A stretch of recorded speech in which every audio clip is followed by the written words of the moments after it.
Hello everyone, welcome to Study Smart tutorial. Today I will explain issue of shares. In issue of shares, there are three types of issue of shares are there. They are at par, at premium and at discount. Here, issue of shares at par means issued value and the face value both are equal is called issue of shares at par. For example company shares issue ಮಾಡಿರೋದು 100 ಇದ್ದು application allotment and first and final call ಸ್ಟೇಜಸ್ನ add ಮಾಡಿದಾಗ ನಮಗೆ 100 ಬಂದರೆ ಅದನ್ನು ನಾವು ಏನಂತ ಹೇಳ್ತೇವೆ issue of shares at par ಅಂತ ಹೇಳ್ತೀವಿ. Issued value and face value both are equal ಇದ್ದಾಗ ನಾವು ಅದು ಪಾರ್ ಅಂತ ಟ್ರೀಟ್ ಮಾಡೋದು.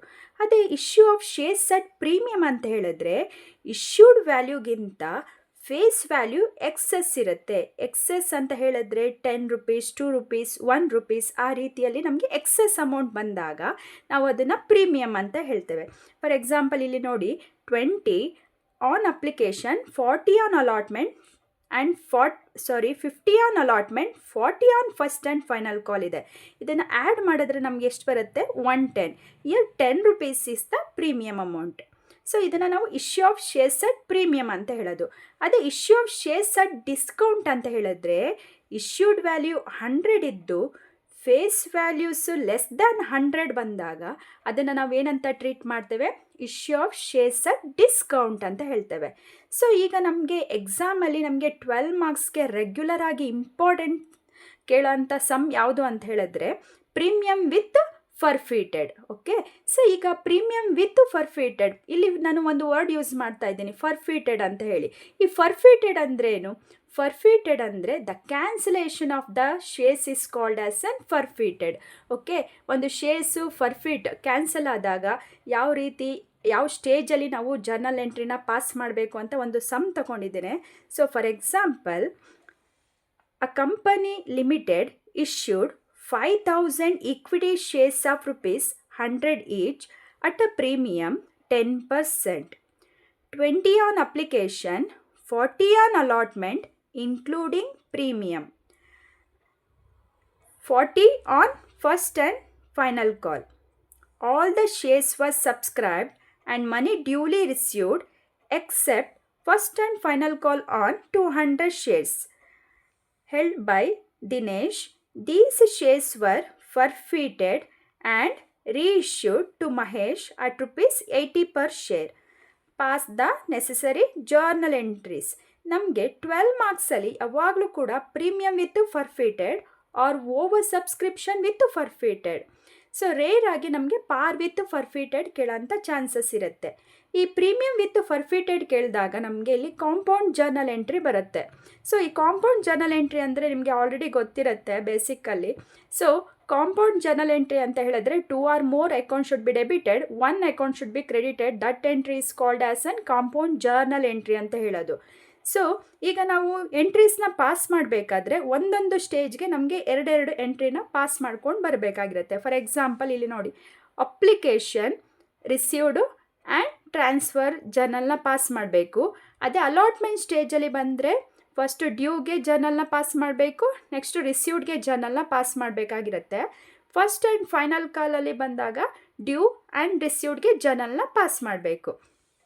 ಈಗ ನಾವು ಜರ್ನಲ್ ಎಂಟ್ರೀಸ್ಗೆ ಕಾಲಮ್ಸ್ನ ಮೇಂಟೈನ್ ಮಾಡ್ಕೊಳ್ಬೇಕಾಗಿರುತ್ತೆ. Journal entry in the books of a company limited. So date, particular, LF, debit and credit.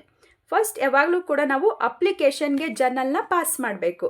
Application money ರಿಸೀವ್ಡ್ಗೆ ಜರ್ನಲ್ನ ಪಾಸ್ ಮಾಡಬೇಕಾಗಿರುತ್ತೆ. ಸೊ ರಿಸೀವ್ಡ್ ಅಂದಾಗ here we have to only received through the cheque, either may be cash or may be cheque. So here we have to maintain bank account.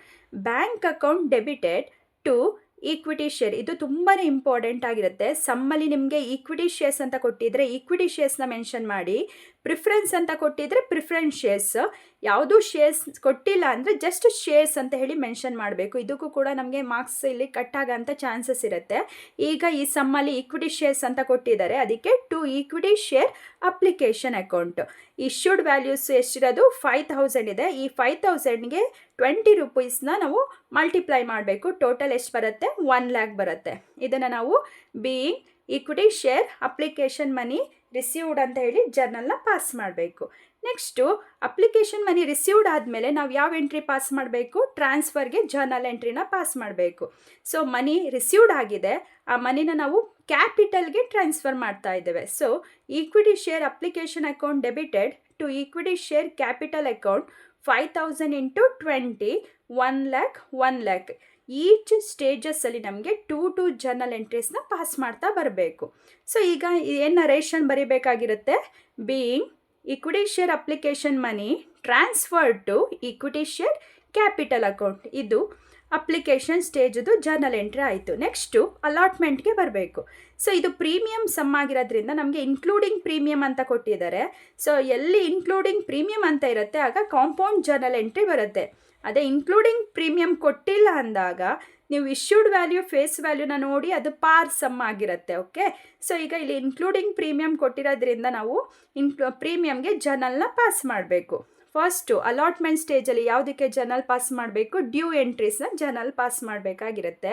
So equity share allotment account debited. So issued value ಎಷ್ಟಿರೋದು? 5000 into 50 2,50,000. Here we have to record the premium information. Premium 10% ಅಂತ ಇದೆ, but ಇಲ್ಲಿ ರುಪೀಸ್ಗೆ ನೀವು maintain ಮಾಡಬೇಕು. 5000 into 10 income ಆಗಿರುತ್ತೆ, so ಕ್ರೆಡಿಟಲ್ಲಿ record ಮಾಡಿ. Next to equity share capital account 50 minus 10 40. So 5000 into 40 2 lakh or 2,50,000 ಇಂದ ಈ 50,000ನ ಮೈನಸ್ ಮಾಡಿ 2 lakh ಬರುತ್ತೆ. Narration being equity share allotment money due. So due ಆದ ನಂತರ ನಾವು ಯಾವುದಕ್ಕೆ ಜರ್ನಲ್ ಪಾಸ್ ಮಾಡಬೇಕು? ರಿಸೀವ್ಡ್ಗೆ ಜರ್ನಲ್ ಪಾಸ್ ಮಾಡಬೇಕು. ರಿಸೀವ್ಡ್ಗೆ ಏನು ಜರ್ನಲ್ ಎಂಟ್ರಿ ಬರುತ್ತೆ ಅಂತ ಹೇಳಿದ್ರೆ bank account debited to equity share allotment account 5000 into allotment rupees 2,50,000 ಅಂತ ಹೇಳಿ ರೆಕಾರ್ಡ್ ಮಾಡಿ. Narration equity share allotment money received ಆದಮೇಲೆ ನಮಗೆ ಅಲಾಟ್ಮೆಂಟ್ ಸ್ಟೇಜು ಕೂಡ ಕಂಪ್ಲೀಟ್ ಆಗಿದೆ. ಸೊ ನೆಕ್ಸ್ಟ್ ಸ್ಟೇಜ್ ಬಂದು ಫಸ್ಟ್ ಆ್ಯಂಡ್ ಫೈನಲ್ ಕಾಲ್. ಈ ಫಸ್ಟ್ ಆ್ಯಂಡ್ ಫೈನಲ್ ಕಾಲಲ್ಲಿ ಫಸ್ಟ್ ಡ್ಯೂಗೆ ಎಂಟ್ರಿ ಪಾಸ್ ಮಾಡಬೇಕು. ಸೊ ಮನಿ ಡ್ಯೂ ಇರೋದು ಯಾವುದಕ್ಕೆ ಅಂತ ಹೇಳಿದ್ರೆ ಫಸ್ಟ್ ಆ್ಯಂಡ್ ಫೈನಲ್ ಕಾಲಲ್ಲಿ ಟೋಟಲ್ ಪೇಮೆಂಟ್ ಮಾಡ್ತಾ ಇದ್ದಾರೆ ಕ್ಯಾಪಿಟಲ್ಗೆ. So equity share first and final call account debited to equity share capital account 5000 into 40 2 lakh. So allotment money due. Next ರಿಸೀವ್ಡ್ಗೆ ಜರ್ನಲ್ನ ಪಾಸ್ ಮಾಡಬೇಕಾಗಿರುತ್ತೆ. ರಿಸೀವ್ಡ್ ಜರ್ನಲ್ನ ಪಾಸ್ ಮಾಡಬೇಕಾದ್ರೆ ಕ್ವಶನ್ ನೋಡ್ಕೊಳ್ಳಿ.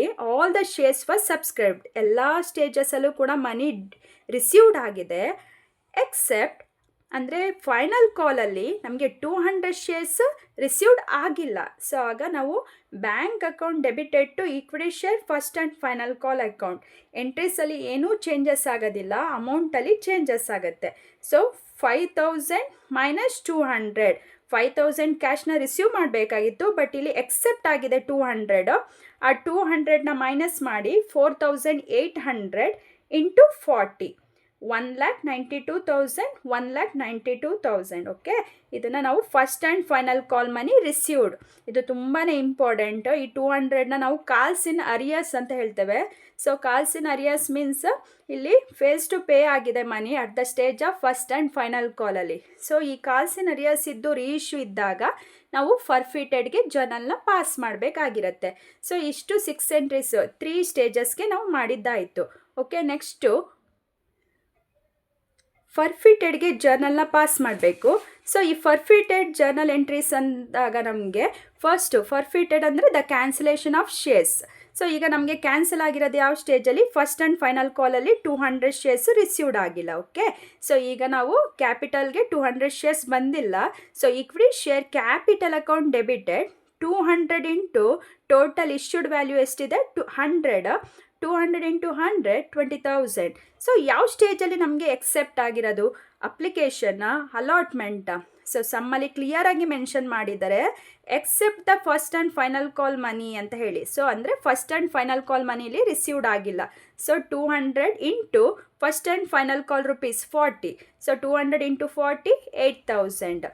20ಯಲ್ಲಿ 8000 ಲೆಸ್ ಮಾಡಿ 12000, ಇದು ಫರ್ಫಿಟೆಡ್ ಶೇರ್ಸ್, ಫರ್ಫಿಟೆಡ್ ಆಗಿರುತ್ತೆ. Or 100 minus 40 60. 200 into 60 12,000. So narration forfeited on equity shares. Okay, next forfeited ಆದಮೇಲೆ ಸಮ್ಮಲ್ಲಿ ಕ್ಲಿಯರ್ ಕೊಟ್ಟಿದ್ದಾರೆ ರೀಇಶ್ಯೂ ಆಗಿದೆ ಅಂತ. ರೀಇಶ್ಯೂ ಎಷ್ಟು ಶೇರ್ಸಲ್ಲಿ ಆಗಿರೋದು 80 ಪರ್ ಶೇರ್. ಸೊ ರೀಇಶ್ಯೂ ಅಂದಾಗ ನಮಗೆ ಜರ್ನಲ್ ಎಂಟ್ರಿ ಬಂದು ಬ್ಯಾಂಕ್ ಅಕೌಂಟ್ ಡೆಬಿಟೆಡ್ 200 ಎಕ್ಸೆಪ್ಟ್ ಆಗಿರೋಂಥ ವ್ಯಾಲ್ಯೂನೇ ತಗೊಳ್ಬೇಕು. 200 into 80 16,000. Forfeited account debited 200 into 20 ಹೇಗೆ ಬಂತು ಅಂತ ಹೇಳಿದ್ರೆ ಕ್ಯಾಪಿಟಲ್ 100 ಈಚಿಂದ ರೀಇಶ್ಯೂನ ನಾವು ಮೈನಸ್ ಮಾಡಿದ್ದೇವೆ. ಸೊ ಆಗ ನಮಗೆ 20 ಬಂತು. So 200 into 20 4000. To equity share capital account 200 into 100 20,000. ನಿಮಗೆ ಈ 20 ಕ್ಯಾಲ್ಕುಲೇಷನ್ ಮಾಡೋದು ಗೊತ್ತಾಗಲಿಲ್ಲ ಅಂತ ಹೇಳಿದ್ರೆ 20,000 ಮೈನಸ್ 16,000 ಮಾಡಿದ್ರೂ ಕೂಡ ಸೇಮ್ ವ್ಯಾಲ್ಯೂ ಬರುತ್ತೆ. ಓಕೆ, ಸೊ ಇದನ್ನು ನಾವು ರೀಇಶ್ಯೂ ಆನ್ ಶೇರ್ಸ್ ಅಂತ ಹೇಳ್ತೇವೆ. ನೆಕ್ಸ್ಟು ಫರ್ಫಿಟೆಡ್ ಆಗಿದೆ ಆ್ಯಂಡ್ ಮತ್ತೆ ರೀಇಶ್ಯೂ ಮಾಡ್ಕೊಂಡಿದ್ದೇವೆ. ಸೊ ಈ ಕ್ಯಾನ್ಸಲ್ ಆಗಿರೋ ಶೇರ್ಸ್ ಮತ್ತೆ ಕಂಪನಿಗೆ ಬಂದಿದೆ. ಈ ಬಂದಿರೋಂಥ ಶೇರ್ಸ್ನ ನಾವು ಎಲ್ಲಿಗೆ ಟ್ರಾನ್ಸ್ಫರ್ ಮಾಡ್ತೇವೆ ಅಂತ ಹೇಳಿದ್ರೆ ಕ್ಯಾಪಿಟಲ್ ರಿಸರ್ವ್ಗೆ. 1 ಮಾರ್ಕ್ಸ್ಗೆ ಇಂಪಾರ್ಟೆಂಟ್ ನಮಗೆ ಕೇಳ್ತಾರೆ, forfeited transfer to dash account ಅಂತ ಹೇಳಿ ಕ್ಯಾಪಿಟಲ್ ರಿಸರ್ವ್ ಅಕೌಂಟ್ ಅಂತ ಹೇಳಿ ಮೆನ್ಷನ್ ಮಾಡಬೇಕಾಗಿರುತ್ತೆ. ಸೊ ಈಗ ನಮಗೆ last entry forfeited account debited to capital reserve. ಇದು ಹೇಗೆ ಫೈಂಡ್ ಔಟ್ ಮಾಡಬೇಕು ಅಂತ ಹೇಳಿದ್ರೆ ಫರ್ಫಿಟೆಡ್ ಶೇರ್ಸಿಂದ ರೀಇಶ್ಯೂ ಫರ್ಫಿಟೆಡ್ನ ಮೈನಸ್ ಮಾಡಿ 8000 ಬರುತ್ತೆ. So narration being forfeited on being forfeited transferred to capital reserve account. Thank you.